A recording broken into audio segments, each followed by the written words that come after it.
En fait, tout ça, c'est la faute de Jeanne d'Arc.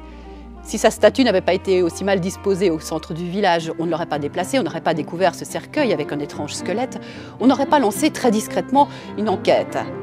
Le maire convoque une jeune aristocrate épris d'archéologie qui elle-même s'adjoint les services d'un professeur complètement dingue.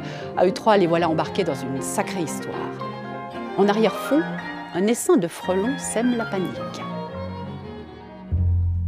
Je dois vous avouer que d'ordinaire, j'aurais porté un œil plutôt amusé sur cette rocambolesque affaire. Mais j'ai par ailleurs de gros soucis et j'avais beau être un peu agacée d'être retenue pour une probable plaisanterie. Il n'y a pas que ça. Depuis l'arrivée des beaux jours, la population des frelons s'est anormalement développée. De plus, ils ont un comportement très étrange. Ils semblent désorientés, ils tournent autour des gens, ce qui n'est pas dans leur habitude. Il semblerait qu'ils attaquent surtout les femmes. Normalement, ces insectes sont peureux. S'ils ne se sentent pas en danger, ils se font discrets, s'éloignent des lieux trop fréquentés.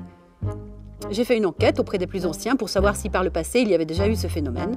Personne n'en a le souvenir. Michel Brouard, homme de documentaire autant que romancier, raconte avoir collationné 3 faits divers pour bâtir son intrigue foisonnante, entraînant ses personnages de sa Touraine natale jusque dans les contreforts du Jura où il habite aujourd'hui. On espère toujours que les écrivains se font plaisir en écrivant.